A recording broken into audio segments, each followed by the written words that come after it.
Kath, how do you want to welcome folks? Should we jump right in? Should we try and get some names and Yeah, I'd love information? to do that. Maybe either in the chat or how many folks do we have? Maybe in the chat. Yeah, and it looks like people are continuing to add. So maybe just give us as we're rolling in here, and we're going to have a lot of opportunities to kind of react and talk and unmute if you want. It's going to be probably a pretty small group, I'm imagining today. So unless we get upwards around like 25 or 30, feel free to just chime in, come off mute and speak whenever you're ready. But for right now, let's have everybody in the chat box. And if you're not familiar with the chat box, we can totally go through a little bit of a tutorial on that as well. Just unmute and let us know. But just let us know where you're coming from today and what your role is, so we have a sense of kind of like who's in the room. And then we'll get started from there. And then if you have any sort of there's a place in here to put your goal for today. But if you want to put it right up front because there's something in particular that you really are hoping to get out of this conversation today, feel free to throw that into your introduction as well. All right, thanks Savannah for kicking us off. And what's your role, Savannah? And Granite School District in Salt Lake City, curriculum director. I've been working on helping to impact a change in education to student-centered education for 25 years. And my focus is to involve the people that have the power to do it, like all the lower economic people who most need to know the information. That's my goal, to connect with them. Awesome. And do you do that within a district, or you do that as kind of supporting other districts? I do it globally. Okay, excellent. Thank you. All right. And we've got some blended learning specialists, OC online, dean of instruction, high school teacher, science coordinator, principal. Oh, we got a nice sampling here. Fantastic. It's going to make for a good conversation. Assistant principal at Dallas ISD, innovation journey, campus. Awesome. Yeah. Georgetown, Texas. This is great.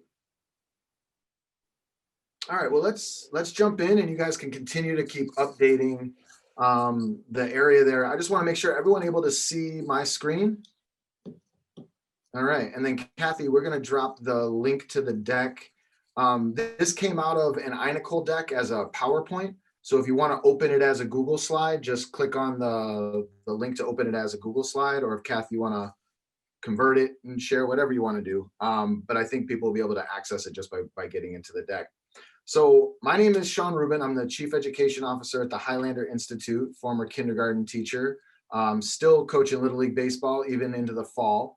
I'm in Providence, Rhode Island, and really my work mostly is with supporting schools, teachers, the state, around how do you make shifts to more student-centered approaches, more culturally responsive approaches to education with students and families. And so we're really excited to kind of talk about the school change process with you today. And I'll introduce my colleague, Cathy. Go ahead, Kath. Hi, everyone. It's great to be here with you today. I'm Cathy Sanford, and my job is the Director of Research and Development at the Highlander Institute. And I've had the great fortune of kind of being spread around as a different stakeholder in the system. I was a classroom teacher, and then I worked to support curriculum development, and for the last 13 years have been supporting school change initiatives as a project manager and as a support for principals and schools. I also coach, and Shawn and I, like, you don't have to be a coach to work at the Highlander Institute, but we both really love our sports. And so that is kind of our way we stay hooked into the middle school kids. And I live in Massachusetts. Awesome. All right. So for those of you that don't know, we are going to be talking about a school change process that we wrote up in a book called Pathways to Personalization. The book was released through Harvard Education Press in 2018. We had a massive release party at what was then iNicole, and was just like a super fun opportunity. It's so sad to not be able to be face to face with all of you this year. Nicole is kind of like our yearly pilgrimage to wherever it happens to be, and we are sadly missing it, having to be here in my my little tiny office. But it is still exciting that we can meet with and connect with and chat with you guys from far away. Yeah, so missing Nicole. Me too, Sarah, and even Aurora. Now that we're calling it Aurora, but it's just it's a that tradition that we need to hold on to. So glad to be here with you all today.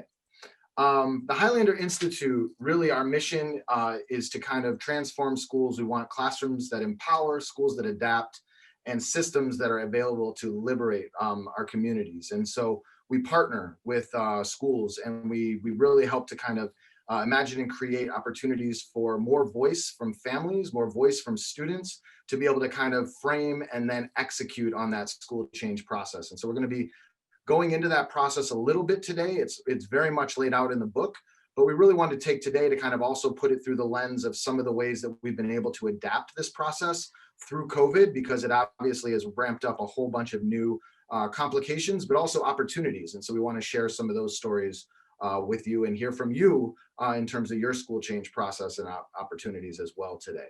So we have kind of like a really long deck. Some of the slides we've hidden, some of the slides we haven't.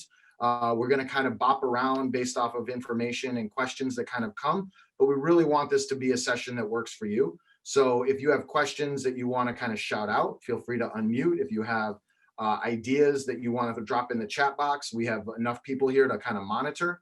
And then we also have a really exciting opportunity. We have one of our school districts that's been leading on a lot of this work with the Pathways work in Arizona, ASU Prep. And the woman that's been really guiding that work, a former Fuse fellow from our organization in Rhode Island, Sarah Rich, is here with us as well. And so at some point during the show today, we're going to actually have kind of like a little panel where we'll be able to hear from that team and be able to answer, they'll be able to answer some of your questions directly with regard to how they are adapting this process as they continue to move forward with the Pathways work during COVID. As an organization, these are kind of the three ways in which we engage. We do deep, ongoing engagements, multiple years with districts. We have services that allow for you to kind of access different parts of our work individually or as districts. And then we have a lot of free and open resources that we'll also be guiding you to throughout the course of the session today. But let's check in. First of all, we're going to do a kind of like a waterfall within the chat box. We really want to just kind of start off with a framing around some assets, because we know that right now things have been really difficult. Across the board, everyone we talk to is struggling. Folks are, not getting the supports they need. Folks are having to be in situations where they don't feel like they have the same power and control that they may have had at one point. We know that a lot of, folks are struggling at different levels and different amounts of struggle, but everyone is struggling to some degree. But we want to flip it. And we know that there's been at least one moment of success that hopefully everyone here has felt with your teachers, with your students, with your families. And we just love you to just kind of really quickly in the chat box. Don't press go yet. We're going to kind of flood the chat box together, but put something positive that you've been able to do in your school or your district or your context into the chat box, so that we all can share with each other one positive thing around kind of the school change process or the district change process that you're excited about. We'll give you about a minute to type that in, and then we'll hit go together.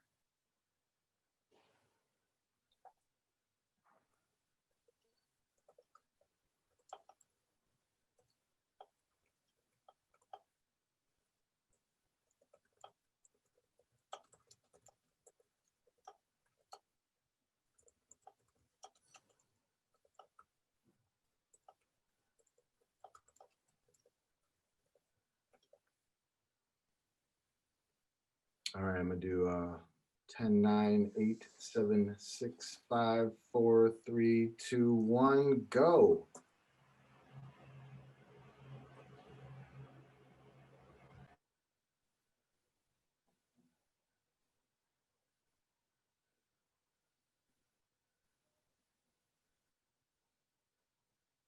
And then it's just kind of fun to go through the chat window and read some of the positive things. I love that folks are getting students collaborating during Zoom breakout sessions and creating amazing presentations. That sounds awesome, Jill. Help a physical campus and others provide 2 distance online option. Savannah retired. Congrats. Opportunities for collaboration and support. Continue building teacher leader moves. All right. So some positives that are coming out of this this pandemic experience. So our agenda for today, we're going to do a little bit of an introduction to the framework that is detailed in the book. We're going to talk about it with COVID-19 context. We're going to dive into some key components of the Pathways framework and go a little bit deeper. We have the ASU prep panel that's going to talk a little bit about their experience. And then we're going to close with some opportunities to share some feedback. And really some objectives for today are understanding the school change process within the context of the pandemic, understand how a focused change management process can support school change, and then share some examples of how we are currently implementing the framework around the country. But I'm curious, before we get going, what are your objectives? So when you saw this session, there was something that triggered for you as to why you chose to take an hour of your life and spend it with us. So we want to hear that. It could be a pain point that you're experiencing that you really want to focus on, or it could be your own aspiration for change that you really want to kind of figure out. But why are you here right now? What's your objective for this session today? And so I'd also love to know if you have read the book. So add that in as well, if that's please. true for you.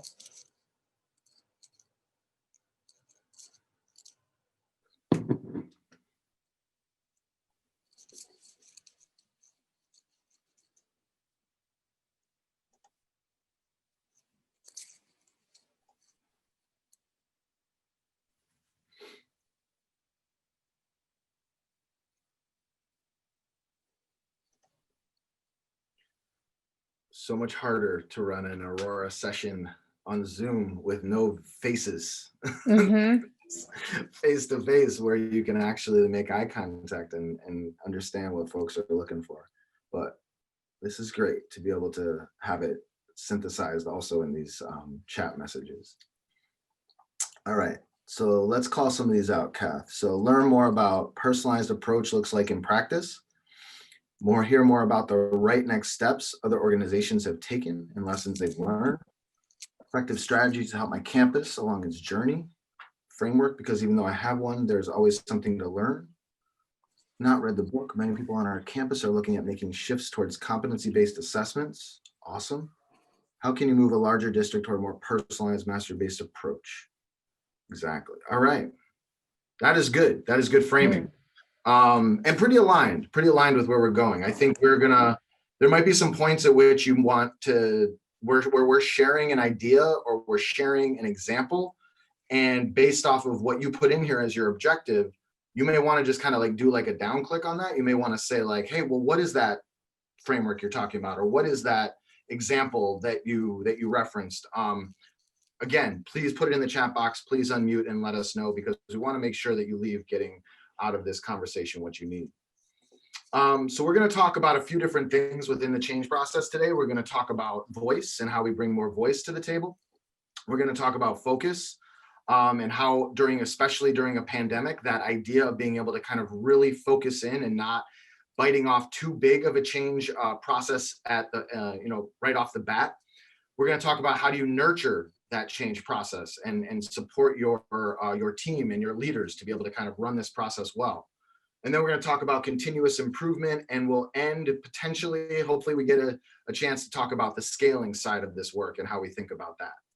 It's a very short session, so a lot of this is going to be bite-sized, but again, we can go as deep as you want on any section.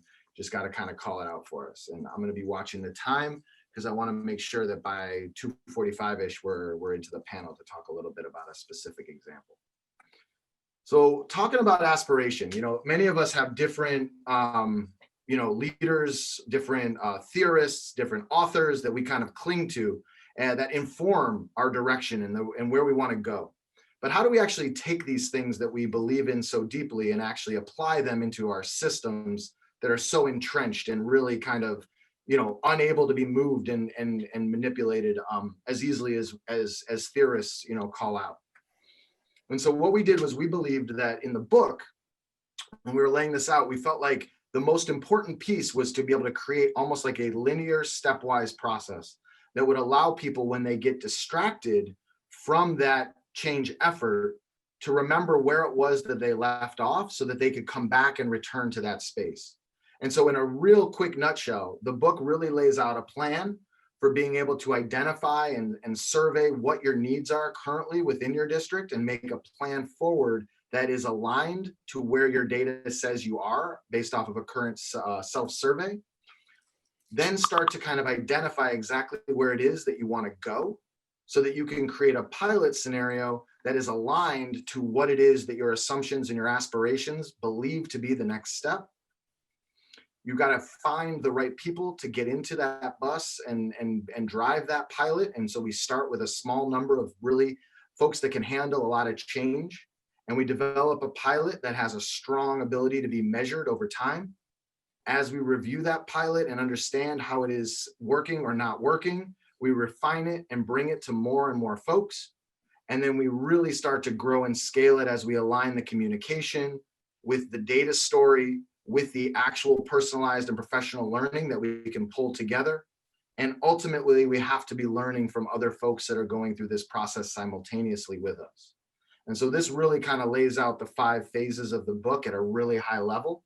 But then, you know, we kind of learned that in this process, COVID hit, right? And so when any point in time when we're in that plan phase and we're starting to get into the work like we were doing at a school in New York, right when COVID hit in March, and we were at the point where we were about to bring a design team to the table with parents and teachers and students and everyone together, and all of a sudden everybody had to go home.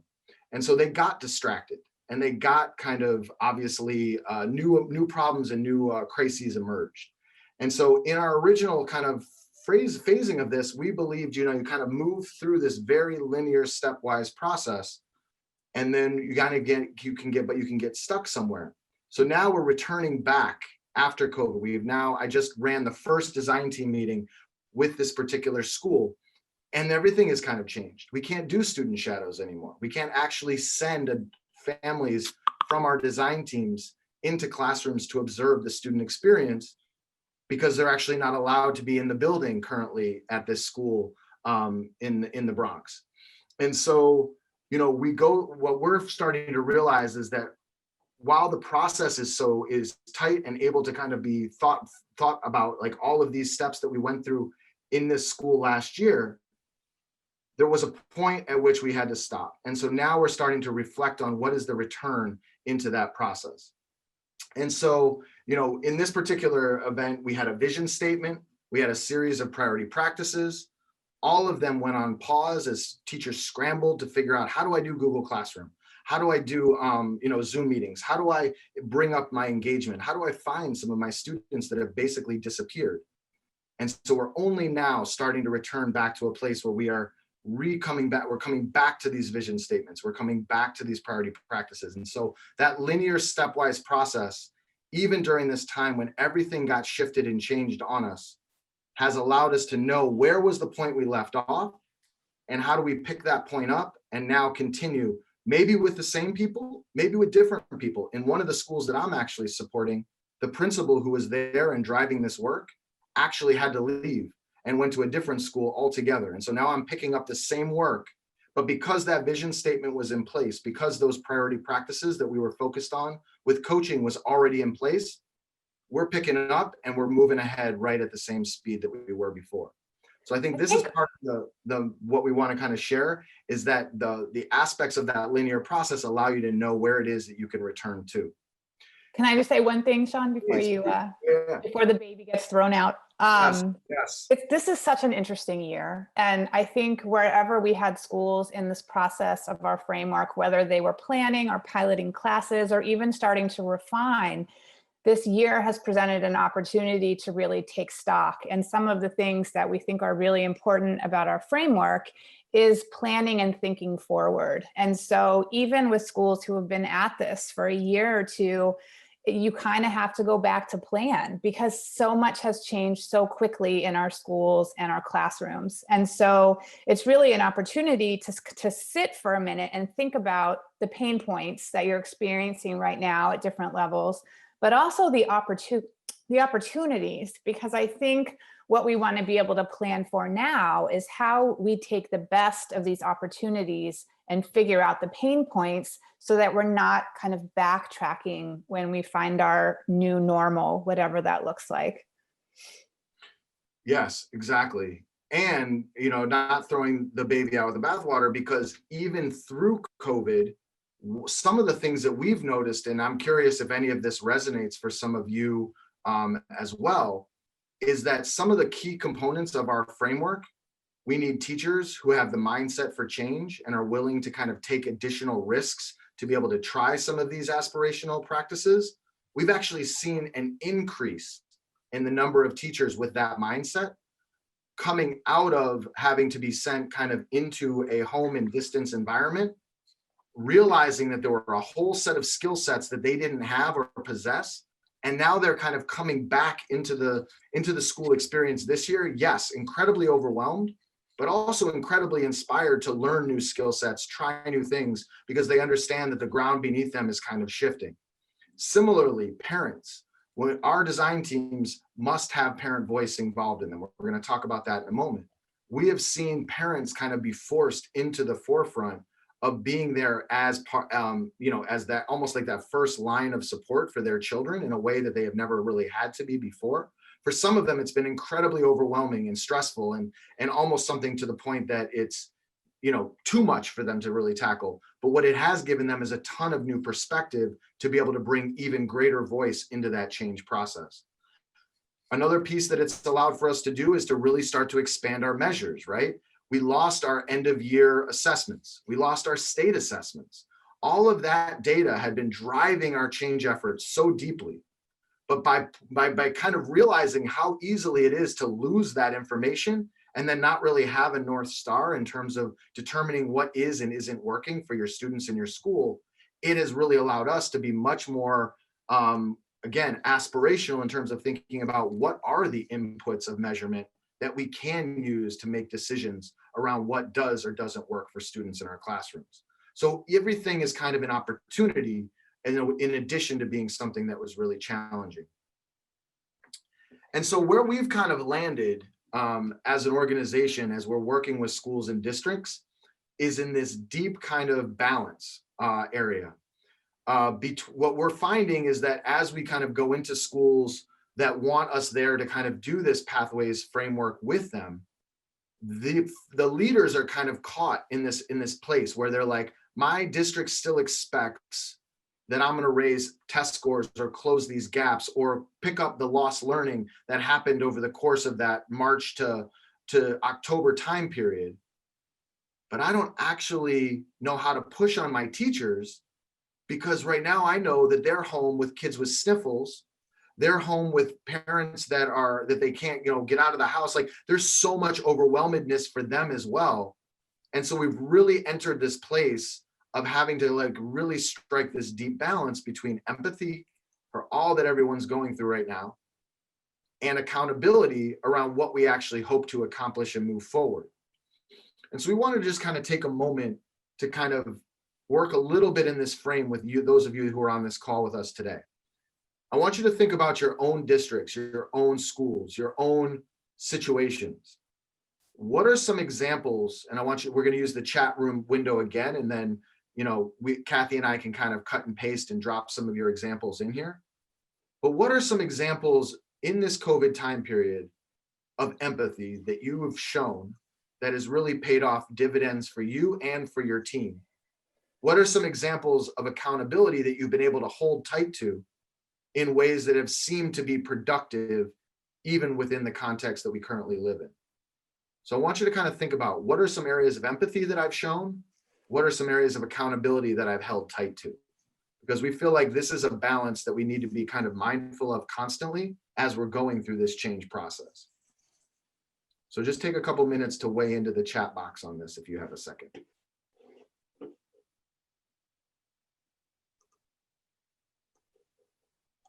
One of the recent empathy examples that I loved was at a district that all of the teachers are using Google Classroom this year, as opposed to not as many last year. But they have their grades in Google Classroom, and then they also have them in a grade book, and then they also have them in Aspen. And so the hours needed to kind of transfer that information to 3 different places was just one other arduous task on a teacher's plate. And so they took some time to streamline that, so they would only have to do it once, and that everyone would live with it just living in one place for the year.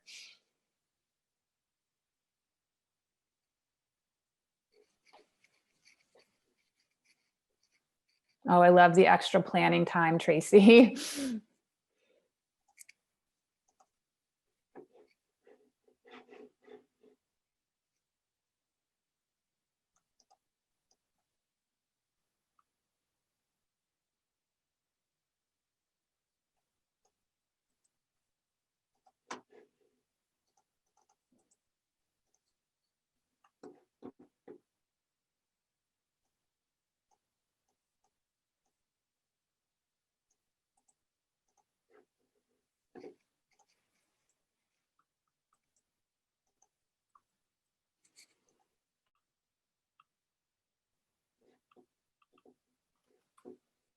This is a really interesting that Lauren brings up, because I'm facing this as well with my teachers. The prep time, the planning, right? Especially if you're attempting to do a change process. You know, Cathy kind of talks about this all the time, and you'll see an image in the deck of a diver on a high dive board. You're essentially, if you're really pushing, someone mentioned pushing on mastery or competency-based assessments, that is a higher degree of difficulty dive than just following a strict, you know, scope and sequence curriculum.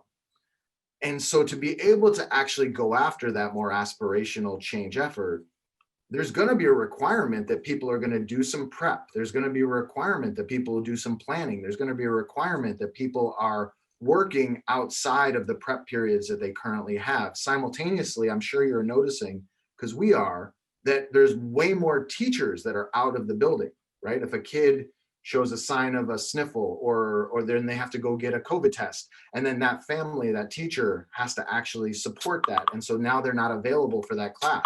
So there's this combination of kind of like greater degrees of difficulty that are required to pull off a change effort, coupled with greater degrees of difficulty just within the context of the situation.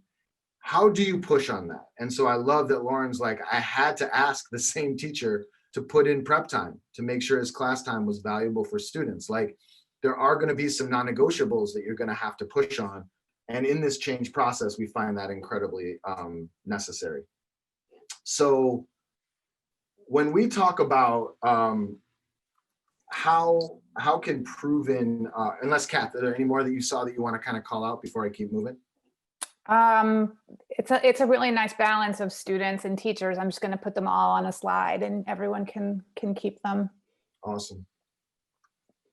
So how can some proven change management strategies, coupled with a clear framework for instruction, withstand a national pandemic? So what we're learning is that there's kind of, if you can maintain a laser focus on 2 really critical pieces.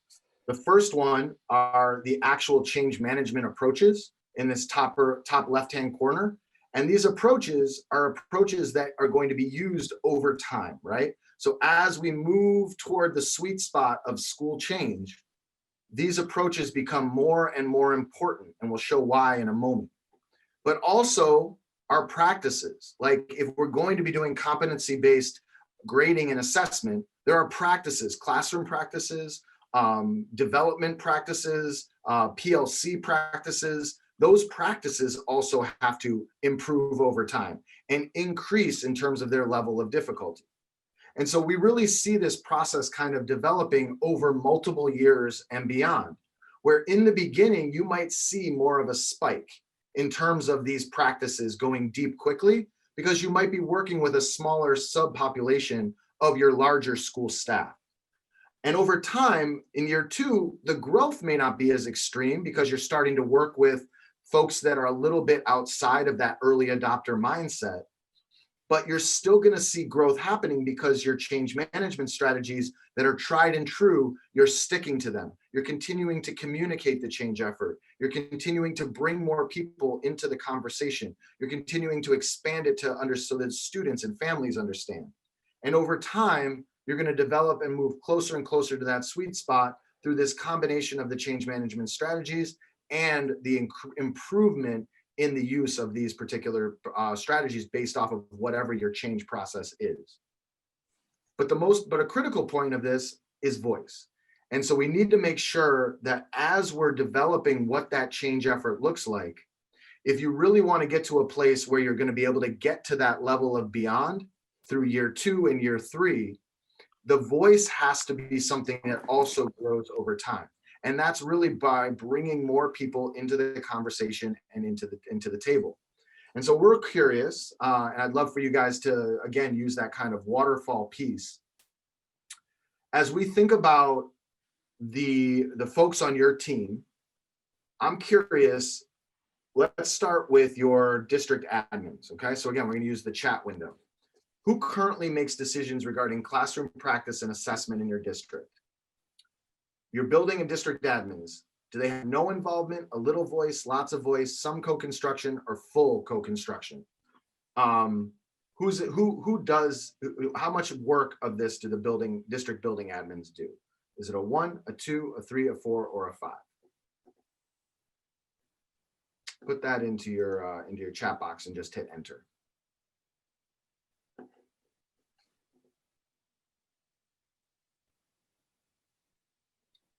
Five, right? District admins, majority of them are highly engaged in the classroom practices and assessments that we use in our districts. What about your teachers? How much are your teachers involved? Put your number into the chat box. Here's an activity that's a lot easier to do face-to-face than it is to do in a Zoom room. Awesome. So there's a 5 there. I like to see that. I do see some 5s on teachers. I don't know if they're still responding to district admin or if that, so this is district admin 1, teachers 5. That's awesome. Great to see some teacher voice involved in that. What about community partners? So like other nonprofits that you may work with in the area, local churches, local businesses, how much do those folks have involved in this process? 2, 4. Wow, that's a large number for community partners. That's great, Heather.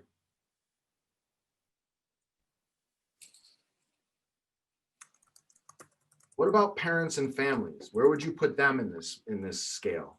Where would they land?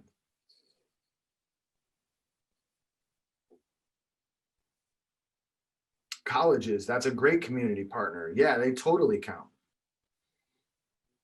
Parents in a 3, lots of voice, not necessarily at the table co-constructing, but lots of voice, maybe in the form of surveys, or maybe in the form of focus groups, or maybe just in the form of just being advocates at the building level. Have many committees that are community and parent based. That's awesome. And then what about students? At the end of the day, how much voice do students have in their own classroom practices and assessments?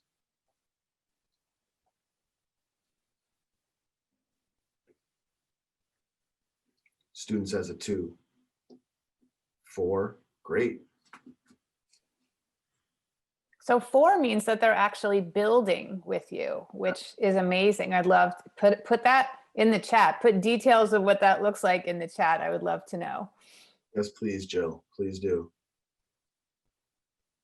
So this rubric, super simple, right? We made it as something that folks usually in the audience just kind of hold up the number of fingers on their hand. But it also is something to be thinking about in terms of your own internal growth metrics around a change effort. Because if we deeply believe that you have to have more and more buy-in from more and more stakeholders for a change effort to fully get to that place of scale, you've got to have some sort of rubric or some sort of measurement from year to year to understand where your efforts to increase voice are and are not having an impact. All right. And so when we think about this, and when we talk about a design team, when we think about this work, we think about this work in terms of 3 key buckets of people who need to be involved from the outset. And right after we get done with this, we're going to move to our ASU prep panel. Sarah, imagining your folks are here and ready to roll, but just put in the chat window if they're not. And so you're going to hear them referencing lead change agent, or LCA. You're going to hear them referencing a design team, and you're going to hear them talking about pilot teachers. And these are really the folks that we need at the table to be able to kick off this work and get moving. The lead change agent is the person at the building level who's going to actually shoulder this work and make sure that all of those steps that you saw early on in that change process, that they're being moved through, and that we're thinking thoughtfully about when we're ready to move forward and who's involved in that process. The design team is really the beginnings, kind of the germination of that representation across the system that we need to be aiming and striving for. So students and parents at the table, district leaders at the table, teachers at the table, community members, school leaders, all working together to try and narrow the focus of what is this change effort going to be about, and how do we stay accountable to that change effort as we go over time. But then there has to be somebody who's going to actually implement those early changes. And those early changes, as we mentioned, are going to be way more aspirational and have higher degrees of difficulty than just following some of the normal traditional step-by-steps that we've done in school in the past. And so we need teachers that have the right mindset for that change and who are going to receive that coaching within the nest of support that they need in order to be able to be successful. And so I'm going to, with that, kind of pass it over to a panel of folks that are working on this work. But I just want to make sure you're aware of these different terms, because they're going to get called out likely within some of the conversation that we're going to have now. So let me jump down here to the ASU prep panel. And Sarah, let me have you and your team unmute and just tell us. So the only real question that we asked of this panel to start us off is, what part of the change process do you feel like your team is doing well? So maybe Sarah, you could give us a little bit of context around the work that's happening in ASU with the Pathways book, and then your team can kind of talk to some of that work and what they feel like is doing well. And then I would like everybody to, as they're talking, if you think of questions, you can put them in the chat box, but we'll also pause at the end to take questions directly from anybody in here who wants to ask this team a question. Okay, so first I just wanted to introduce who was able to attend. We had 2 others that were coming, but as you know, in leadership, sometimes emergencies arise. But I have with me today Jill Lovell, who is an ELA high school teacher.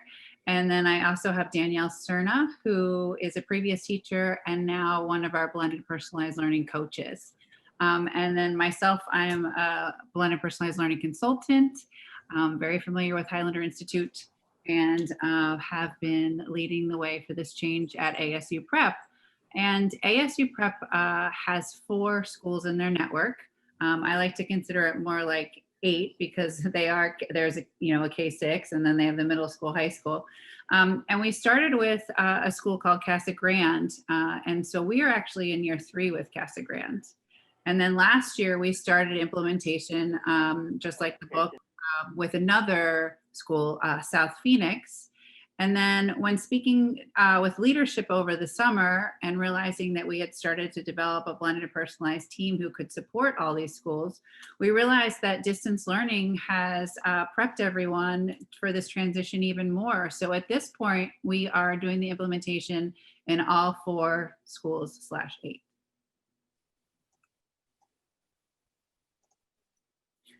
Would you like me to kind of have them share? I know they were going to share their parts of the book that they're connected to. I'll preface by saying Jill is immersed in the implementation, but has not read the book. And Danielle has been a part of one of the book studies with me. So Danielle, what was the part that you most connected with? I have my Pathways book here with me today. I really connected. So I read this book last year. So last year was year 2 in the implementation. Year 1, I was a classroom teacher and I was aware of the book, but I hadn't read it. And I was really focused on trying new strategies in my classroom. And so I was aware that my principal and Sarah were reading the book, but I didn't read it. So last year I was mostly a classroom teacher, but I was also a blended learning specialist and did some coaching. And that's when I read this book. And things started to click. Now I understand it. I better understood the process. I understood, oh, that's why we did that. Oh, that's what Sarah meant when she explained this. So it really helped solidify everything that we had worked towards during year 1. The part of the book that really resonates with me now is chapter 11 with all of the supports for me as a coach, lots of resources there.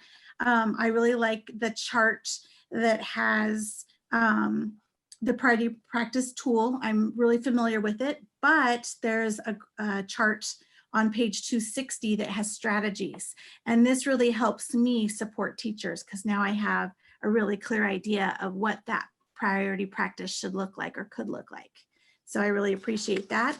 And there's ideas in chapter 11 for ways to support teachers in our design team meetings or in professional development opportunities. So I feel really supported as a coach in that chapter. Great. Thank you. I know Sylvia Mejia is not here. She was the principal who I've been working closely with for the last couple of years.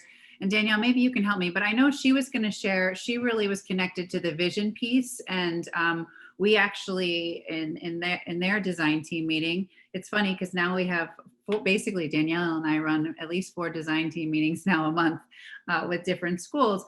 But she was talking about looking at that vision again. And so we actually went back and really made sure that the vision was still tied to the focus, especially with COVID being the way it is. And so we did make some tweaks to that so that the teachers were more connected to it. Was there anything else Sylvia had wanted to share, Danielle? She was really connected to the vision. Like you said, we did revise our vision this year a little bit. Something that was even more important to us now is the strong relationships with our students and our families. So we incorporated that into our vision for this year. And Casa Grande is such a small school. We have 8 teachers. So one thing that kind of stands out for that's kind of unique to our situation is that our whole school is on the design team because we're so small. We're all early adopters. We're all part of the design team and we're in this together. You guys used a couple terms, vision and priority practices. I'm curious if you could just give a little bit of explanation of how did that process go? How did your design team come to a vision and come to a focus on particular priority practices? Sure. Well, why don't you take the vision, Danielle, because you were really passionate about that piece this year, and I'll take the priority practices. All right. During the first year of our implementation, Sarah came out and she took us through a vision building exercise. So if you can imagine, we're all in our hallway together, there's chart paper on the wall, and we met in groups to discuss in an ideal situation, ideal school, what would teachers be doing? What would students be doing? And then we brainstormed those things. And then that became our vision, what we really want to see ourselves doing and what we really want to see our students doing. And so that evolved into our vision. And the priority practices have been a great, I would say even a guide. I think they're a really good guide for starting this work with any community. And you're able to use the different competencies within the 4 domains to sort of guide your coaching, which is what makes them so ideal. And we have Jill Lovell on here too, who I said is a teacher, and she started the design team process with me last year and is very connected to the priority practices. So I'll let her jump in here. Hello. So when I first met with Sarah on the design team, we had to set up priority practices for our entire school as kind of like a school-wide focus. But then we also had to set up practices that we wanted individually in our own classroom. So last year, the two that I chose 1E, that interactions between students are respectful, affirming, and productive. And then I chose, I don't know, I can't see where it is, but it's the one where it's like shifting the cognitive load onto the students, because my goal is not to be that direct teacher who's in front of the classroom and everybody is listening to me and everybody's doing the same thing. I kind of wanted to shift the education and the empowerment of learning onto the students. So what I worked with Sarah was to set up some norms and expectations for when students were working collaboratively in groups. And then we really worked on the station rotation model. So students were still getting some direct instruction from me in that small group setting, but then they were really reinforcing, developing those respectful relationships with each other as they were in those collaboration stations. And then that was shifting the cognitive load onto them, because they would have an agenda with their to-do list and they had to set roles and they had to assign a speaker or a note taker or somebody who's going to be in charge of the different steps of the process. So that is what really helped me transition into remote learning over Q4 at the end of last school year, because the students already kind of had this going in the classroom where they were confident to go into a breakout session on Zoom and work with their partners. And it didn't have to be completely directly led by me every single step of the way. That's Great. awesome. Thank Just you. for those that are watching, I just want to call out that I had these slides hidden, but I just opened them up. If you want to click on the priority practices tool to see some of the practices that Jill was just referencing, it is a hyperlink on what I think is slide number, sorry about the slide number 34. And then there's a rubric that's linked on the next slide, number 35.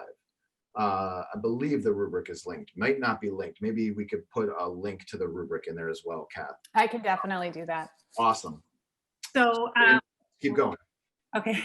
So the other thing I wanted to consider was how the priority practice tool and the data we got from that guided a lot of what we did. So especially with Casa Grande being in year 3, we have taken the data from the priority practice tool and looked at where they were in the beginning to where they are now. And so at the beginning of this year, that data helped guide us on which priority practices we picked with Casa Grande and which ones they would be moving further on. And so that was one piece. Another piece that's really been helpful is in the book, it talks about, I can't remember exactly what they call in the book, but student interviews. So we have been encouraging our principals to meet and have those student interviews to kind of have a guide of what's really an insight into what's really going on in school. And I think sometimes principals get so busy that doesn't happen. We have one school where we're struggling with engagement right now in one grade level. And so I'm actually working with leadership at that school to work on having more of these student interviews. And another great way to kind of see everything through a student's lens is to shadow students. And that's something that's a goal that our coaches have this year is to, especially with the transition to COVID and all these different environments going on in the classrooms, making sure that our coaches are shadowing some students and can then give that feedback back to the administrators. That's another important thing we're doing. Awesome. Thank you. Maybe we could open it up now to some folks. If there's any questions you have for the panel group about their implementation. I would love to know, like, what you've doubled down on this year, it being the year it is, and what you've let go of. Good question. I'll let them answer that, but I just wanted to say that I was talking earlier this week that the book and the priority practices, all of it still applies, even during COVID, which I don't think is always the case. And I know Jill can speak to this. She's told me at the beginning of the year about that transition to this year and how she felt like the implementation prepared you. And that kind of goes into Cathy's question. I can feel like to kind of answer both of those questions, I feel like what I've doubled down on this year is the engagement piece, because I learned through a lot of the student choice surveys that I gave, because for example, with part of the priority practice, you have to get a lot of student feedback. And so instead of just waiting for that once a year when your principal formally observes you, you're constantly asking the students for feedback.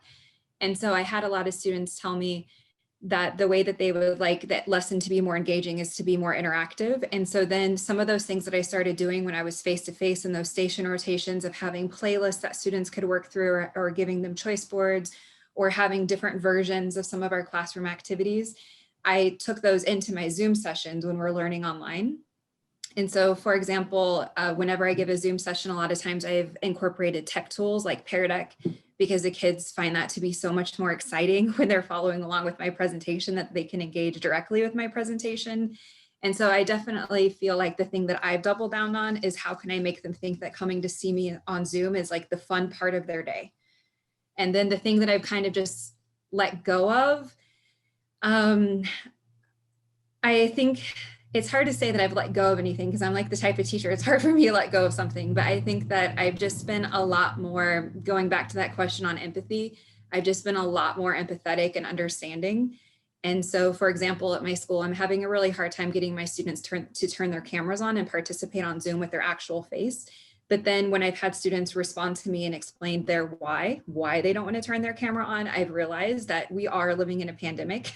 And so I think that I think as far as the teacher goes, I've kind of let down some of what I would in the past would have considered my non-negotiables.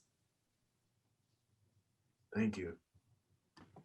I think collaboration is another one that's doubling down on. It just looks a little different, but the students do miss their friends being in remote learning, and feedback that we get from students. They're saying, we want more time with our friends. We want more time to collaborate. So collaboration just looks a little differently in a remote setting.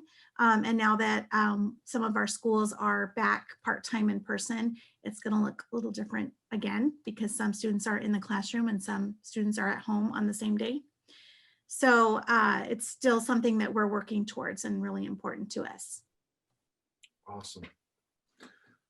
Well, thank you guys. That was super super helpful to get the actual context of like how you're applying these things right into the school and classroom. And it actually sets us up to kind of dive a little bit further into the deck and talk a little bit about, so after you start to see some of these practices take root in your classroom, after you start to see a little and feel a little bit of success as a teacher, and I know that you have to kind of take that with a grain of salt during COVID, because obviously, as you were mentioning, there are a whole new slew of ways that we have to kind of be supportive of our students in these environments. But we're still in a place where, in order for us to really feel comfortable and confident about these change efforts at the building level, if we're implementing a new practice, or if we're implementing a new strategy, or implementing a new resource, we kind of still need to look at that from the lens of how is this actually improving our setup and our structure with regard to school change. And so, the improvement and the continuous improvement process becomes so critical.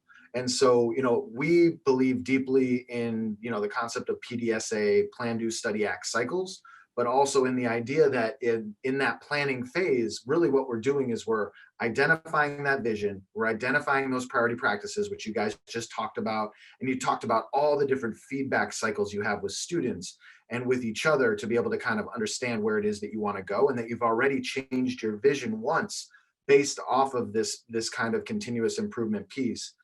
And then once we have that plan and we go into the actual coaching and implementation, where does that study piece sit, right? And how do we actually know what are the inputs that we want to be solely focused on? Because those inputs are going to act when we analyze them and look at them closely after we've done our coaching in the classroom, after we've tried these change practices, after we've implemented some of these new strategies. We have to know whether they are or they aren't working for our families and our students, right? And so that's really when we get to start to do that act or that tweak or that iteration. And so I'm curious, as we think about it in the book, we talk about it through like the lens of 3 different types of measures. The first measure being the process measure, which really is about how is instruction changing, right? And pre-COVID, we used to do this through classroom observations 3 times a year, where we would go in with our priority practices tool, we would collect low inference notes, we would understand more deeply whether instruction was changing based off of the rubric that Cathy shared earlier in slide 35, and we would be able to actually know over time whether that was changing or not. The challenge we ran into when we had to go into distance was now we might be doing our observations remotely. Now we might be doing our observations in a Zoom room. It's not as easy to compare it to pre-COVID practices, but we still can kind of hold on to those observations, hold on to that piece. So I'm curious, how are you guys handling observations as you kind of are moving into this new COVID world?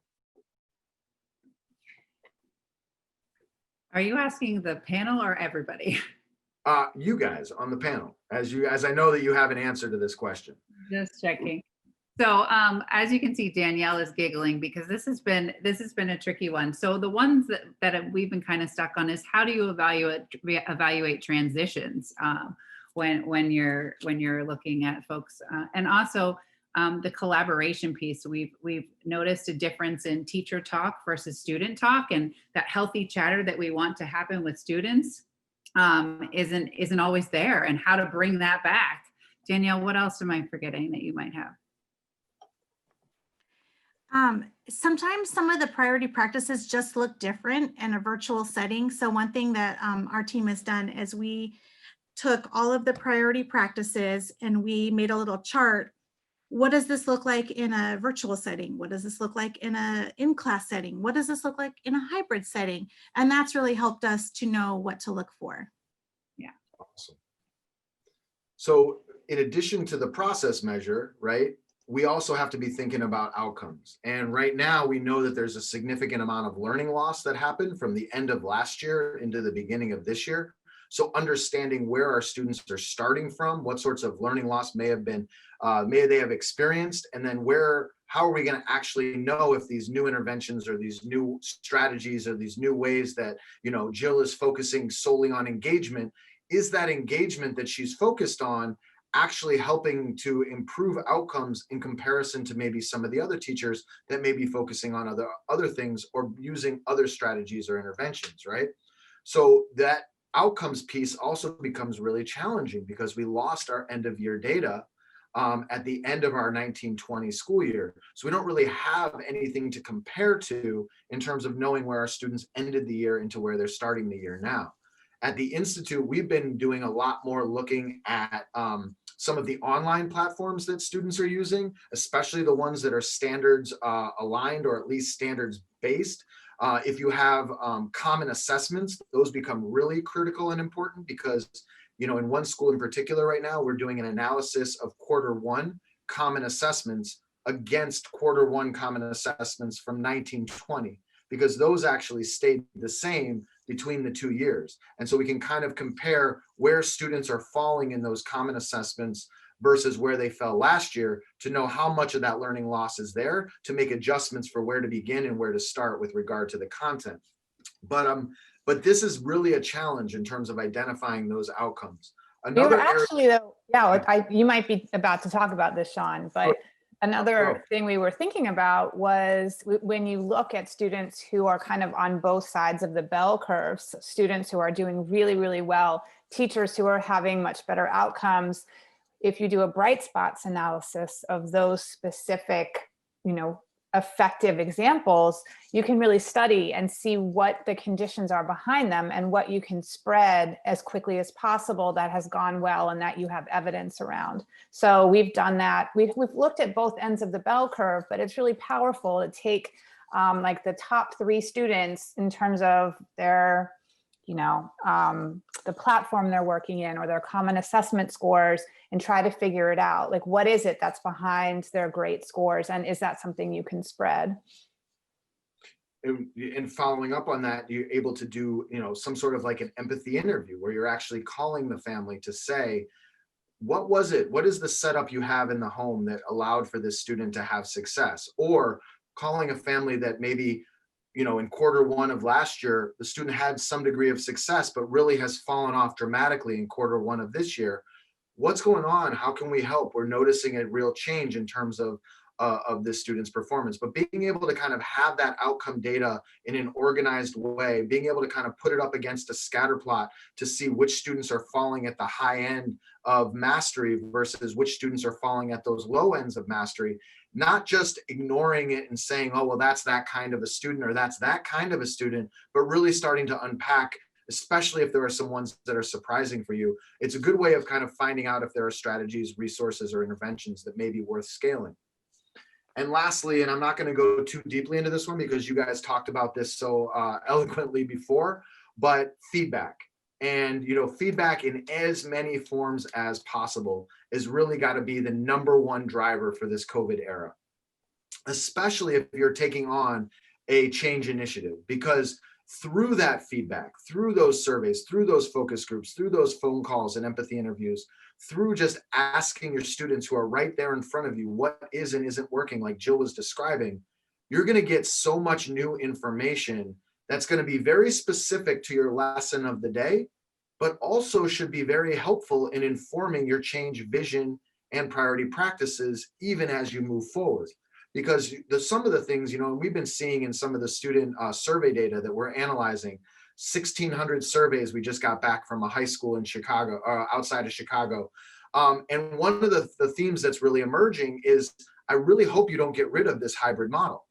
There are students in this high school that are so deeply appreciating the opportunity to work some days from home, to work some days in school, to have the ability to have all of their content up in some sort of asynchronous format that they can access and move through, and to have all of a sudden every teacher across their caseload all operating within this same model has been really coherent for them in a way that has allowed them to actually be even more successful than they were when they had to come into the classroom, sit in a desk, get the information at the pace that the teacher was doing it, and not have the ability to wake up sometimes and do their work in their pajamas with their snacks so close to them. So there's ways in which some of these students are actually enjoying and thriving in these new environments. And you don't learn that if you're not asking and pulling on that feedback constantly. The other thing that we are thinking about this year that I'm excited to see where it goes is, without the outcome measures that we've had previously, we've had to think about what kind of skills and mindsets are important to develop in students that would lead to stronger outcomes, and how we can measure if those mindsets are actually being developed. And so we've created this dashboard where, we have teachers who are willing to kind of poll their teachers on a routine basis every couple of weeks, and they answer questions like, I feel like I belong in this class. I feel like this class cares about academics. I feel like I've learned something that I can use outside of my class. I feel like I've tried really hard at something that was difficult for me in this class. Just things that would give a teacher an indication of whether the content is landing, whether the instruction is landing, and whether some of those really important mindsets are building over time. That hopefully, once we get back to outcome measures, will play out in the outcome measures as well. Yes. And so let's, we have about, I think, 5 or so minutes left. Is that correct? We're going to jump now to talk a little bit about scale and kind of how we think about scale in this work. So I wanted to, oh, we're already there. I didn't have to jump ahead. We're right there. So when we think about scale, and in terms of some of the examples that we've heard about today, and especially in terms of thinking about COVID, scale is going to look a little bit different in what we're noticing right now. In particular, as I was mentioning previously, some of the priority practices that we have actually been kind of driving on and pushing on with certain schools and districts, we're finding that coming out of COVID, many of the teachers are much more kind of like curious about what is it that teacher was taught prior to this pandemic that made them feel so successful and seem so confident in this pandemic. I want some of that. And so there's ways in which the pandemic has actually accelerated scale in a lot of the places where we're actually doing the work. Additionally, there's been, in some cases, more opportunity for professional learning and being able to think about professional learning, because folks are, some of you that are here during the course of your day able to attend iNicole, but also able to still teach during, next hour or next period. Like there's just new ways that we can kind of access information and access our coaches and access our ability. And so scale really starts to take on a whole new meaning in this process. I'm not saying it makes it easier, because at the same time, we're also dealing with a whole new slew of challenges that were not present previously. But definitely in terms of like having people kind of at the ready for new information and new ideas, we do think that there's an opportunity that's been emerging. And when we think about scale, I'm going to play two gross videos one gross video, one just normal video, but it's science, so it's not gross. The first thing is that oftentimes when we think about scale, and when we think about scale within a change process, we think about it in terms of, replication, meaning that if you have one classroom that's doing something one way, then you just want to duplicate that classroom. And then those 2 classrooms you want to duplicate, and then those 4 classrooms, and you want to kind of think about it through the same lens that you would think about cell division. But unfortunately, in our mind, we don't think scale actually works that way. The ways in which scale works in our mind is that it's more like the way that bacteria grows in a petri dish, where the conditions are ripe, where there's an opportunity for something to flourish, when you can actually give folks a space to be able to implement without having to be fearful of what the retribution or what the consequence is going to be for them. That's where the actual growth happens. And so it doesn't grow uniformly. It doesn't grow in the spots that you set out to make it grow. It grows where things have been nurtured and where the conditions are ripe for it to grow. So when we think about this work, we think about having to lower the bar for engagement in terms of being able to allow more people into the process, but also then meeting those people with a lot of really clean and clear examples of what it looks like to be successful in this model. And all along, if we have that data story to show that when people do these things, we actually see better feedback from families and students. We see higher scores on assessments. When we see that the actual practices in the classroom are tacking toward the change efforts that we identified in our initial vision. And so if you think about that bell curve that Cathy was describing, and when we think about this is, oh man, I'm spacing on his name, Kath, the chasm, Jeffrey Moore, sorry. Jeffrey Moore talks about this innovation adoption curve, which was really initially designed solely out of the idea that for technology innovation adoption. So like, who's going to go and buy the iPhone, right? So there's that 2.5% of innovators over here. They're going to sleep out at the Apple store because they got to have it first, right? But then there's the 13.5% of early adopters that are peeking over at those folks to say like, hey, what part of that iPhone would actually make my life easier? How would that iPhone improve my students' academic mastery? How would that iPhone improve my family engagement with families? Those 13.5 are the ones that we really want to invest in. But what Jeffrey Moore found is that there's actually a massive chasm between those early adopters and the rest of your teaching staff. Because for the most part, those folks are not necessarily looking at that innovation as an improvement.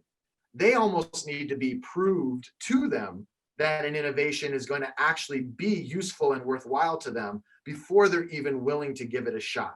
They've got enough things that are already on their plate. They've got enough stresses that are already in their lives. And so really the role that someone like Sarah or someone like Danielle can play in this process is by working with the Jills, the early adopters, to kind of understand what are the things that are working. What are the ways that Jill's building engagement through using Pear Deck?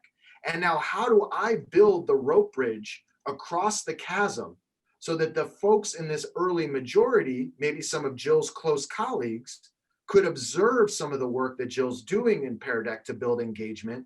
And then Sarah and Danielle are the actual supports. They are the rope bridge to bring that idea across and start to see how it starts to populate across the rest of that teaching staff. And that's really how we start to think about scale. How can you be that rope bridge across the chasm? How can you create the scaffolds and supports for your teachers to be able to capitalize when we see really good data within that particular pilot teacher's classroom? I think it all goes back to relationships too. And, you know, we talk about something called a stakeholder roster in the book, and we've kind of played with it a little bit in different schools, but understanding who in our teaching faculty is really excited about this work and who isn't, who really doesn't care for it at all and needs to be actually actively encouraged to try something or to talk to someone or to be brought along. And this isn't just teachers, it's like who at the district level, because if there are people at different parts of the stakeholder groups that aren't supporting your work, it's going to have a lot more difficult chance of scaling successfully. If you don't have a strong district representative who's really pushing for you at the building level and is there for you through some of those challenges, it's going to be tough. If that district person takes your principal away, it's going to be tough. You know, so if you have a whole bunch of teachers who really aren't into it and they're very politically powerful, unless you break through that, you're not going to get anywhere. So I think a lot of the messaging in our book is attend to those really important details, attend to relationships, attend to building consensus and building buy-in, and really think about it in a stepwise way, as Shawn mentioned before. And narrow that focus, right? It's also those competing initiatives tend to also take you off course and all over the place, especially during COVID. So we right now as an organization, Highlander Institute is learning through variability. We are running pathways to personalization implementations across 6 different districts in Rhode Island, 7 different schools in Rhode Island, 8 different schools in Rhode Island. And then we are also running it at 4 different schools nationally. We are always looking for new partner schools and districts that might be interested in doing this work, including ASU Prep, which is doing this work out in Arizona, but just not with us directly. They're doing it with Sarah, which is exciting. And so we just are so grateful to you guys. Let's give a quick, we don't do a round of applause on Zoom, but we're going to give you guys a clap for showing up during your workday and really, really sharing with us your insights for how you're applying this work at ASU Prep. And then for closing, we want to make sure that you guys can stay connected with the Highlander Institute. We are putting out what we call Distance Learning Spotlight Series, which is a series of short videos between 5 and 8 minutes that give you a very tactical thing that you can do, a strategy or a resource that you can use in your distance learning classrooms. We also have a distance learning helpline on our website that you can check out and ask questions to. If you would like these videos delivered right to your inbox, you can sign up here within the deck. Maybe Cathy, we could put the deck up one more time for folks so they know where to access this. This is our mailing list if you want to hear more about the work that's happening in the Institute. And then we have a podcast called the Be Education Podcast, which is a fantastic resource for about 20 minutes, bites of practices, strategies, resources that folks can use that kind of span across that priority practices tool. And then if you want to, we also have our Pathways to Personalization website. Hasn't really been updated quite recently, but it's there. It's got a lot of resources to support the book. We've been more focused on our own HighlanderInstitute.org website lately, but we're just so grateful you all were able to join us today. Thank you so much for being here. The survey has been dropped into the chat window. It's also here if you want to click on it. Please take a moment to fill out that survey with the couple brief moments that we have left. And thank you so much for being with us today and spending some time with us on the Pathways book. Appreciate you all.